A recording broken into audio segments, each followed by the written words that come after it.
All Hallows Eve, why Halloween has always been extremely queer. On Halloween night, a bearded man in white robes, not me, wore a headdress of animal skulls and flowers, joining a parade of monsters and spooky puppets. A person in impish mask dripping in purple glitter led a real horse through it. Drag queens in vintage convertibles with the roofs down followed. From fire escapes, queer viewers, partied in fabulous fancy dress, shouted their support. These are scenes from the iconic Greenwich Village Halloween Parade from the 70s and 80s, an event that began in 1976 and only had 160 people in attendance, comprising mostly of black trans queer people, drag queens, and other members of the LGBTQ+ community. Today it's become a major event, drawing 2 million people a year. It was a day of rebellion and freedom, staged in the wake of Stonewall protests in 1969.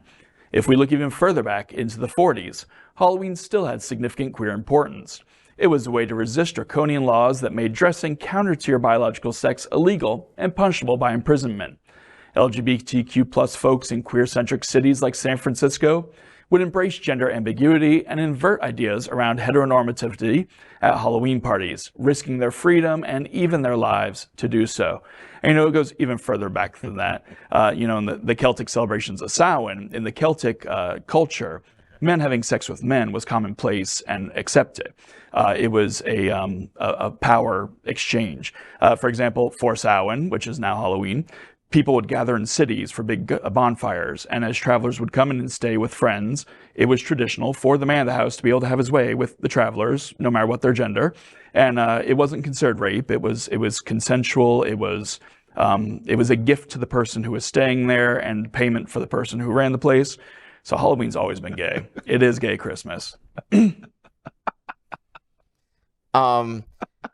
so my Airbnb does not have that restriction, so please still sign up. The first time I went to New York for Halloween was in 1979.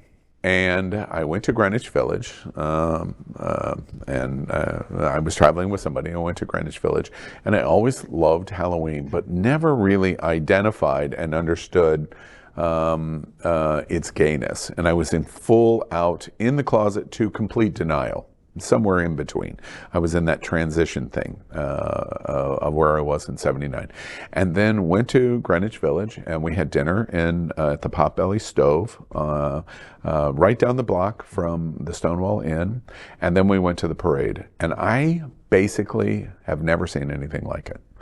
Because in 1979, I was in college and seeing a Halloween parade where the parade was as gay as you could humanly possibly get, and the people watching the parade was as gay as could humanly possibly get, and the people that were not gay were embracing gay as humanly as possibly you could get.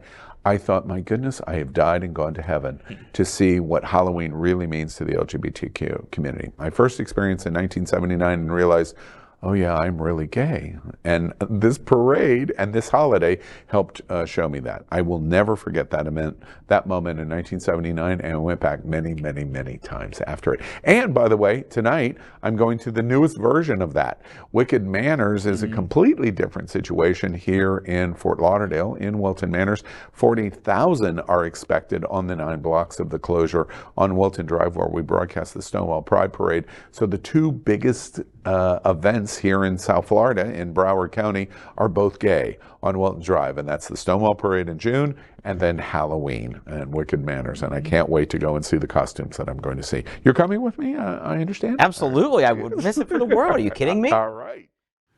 LGBTQ+ news is vital for our community and for the broader world as a whole. We have enough enemies at Fox News. Tucker, Sean, and Laura are loud. We need passionate allies. Happening Out Television Network, Queer News Tonight, and It's Happening Out are literally out of the closet and into the headlines. Our community needs your support.